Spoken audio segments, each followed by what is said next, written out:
Welcome back to the social science class. Let's continue the second part of the lesson, population and settlement. Settlement is a place where people live and interact through activities such as agriculture, trading, and entertainment. A rural settlement is a community involved mainly in primary activities such as agriculture, lumbering, and mining. An urban settlement engages in secondary and tertiary activities such as industries, trade, and banking. A rural settlement tends to have a small population and low population density. But an urban settlement often has a large population size and high population density. The initial choice of a site for a settlement depends on how it is useful for meeting our daily needs like water supply, availability of farmland, building materials, and fuel. See, in the early periods of human settlement, houses were built using local materials. In the agricultural regions, houses were built with mud walls and the roof was made up of stalks of paddy or other crops, grass or thatch. Local wood was used to provide frame for the roof. Such old houses had wide verandas and an open air circulation. The size of the house depended on the economic status of its inhabitants. Next one is patterns of settlements. In that we are going to discuss about compact settlements. See, compact settlements is also known as nucleated settlement. In this type, large number of houses are built very close to each other. Such settlement develop along the river valleys and fertile plains. In India, compact settlements are found in the northern plains and the coastal plains of peninsular region. Next one is dispersed settlement.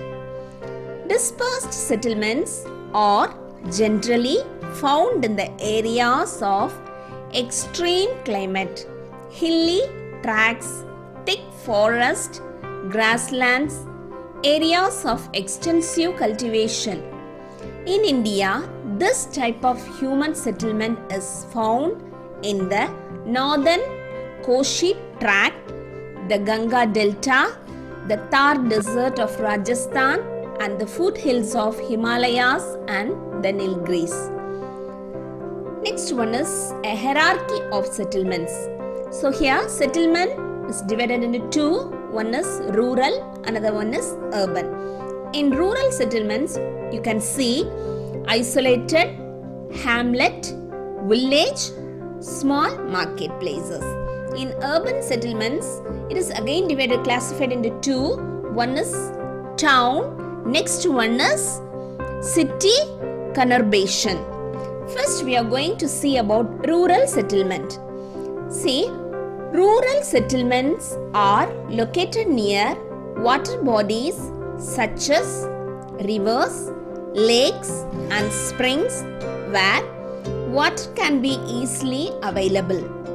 So people choose to settle here for agricultural purposes.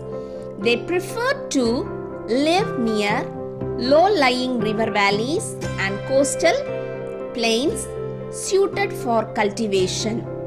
So they can easily get the building materials like wood, stone, and clay. This is another advantage for them to build the settlements. Next one is factors influencing rural settlements. So a rural settlement pattern is a function of relief, climate, water supply and socio-economic factor. It is broadly classified under the following patterns such as linear, rectangular, circular, star-like pattern, etc. In a linear settlement, houses are arranged along either side of a road, railway line, river or canals, the edges of a valley, etc. Example, the Himalayas, the Alps, the Rockies.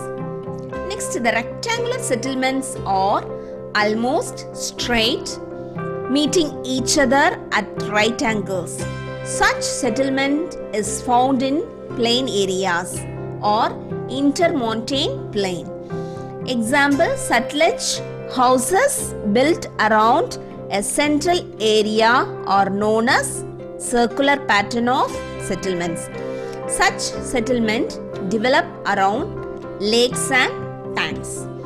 The star-like pattern of settlement develops on the sides of places where several roads converge and houses spread out along the sides of roads in all directions.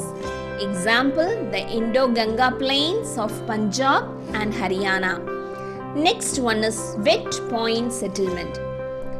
A wet point settlement is a site with reliable supply of water from wells, tanks, rivers, spring or pond in an area. Again, dry point settlement. Dry point settlement is located in low-lying areas in the regions of excessive dampness.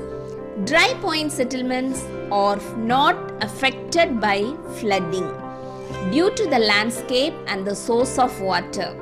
Such settlements are found in the coastal plains of Kerala and deltas along the east coast of India. Thank you, dear children.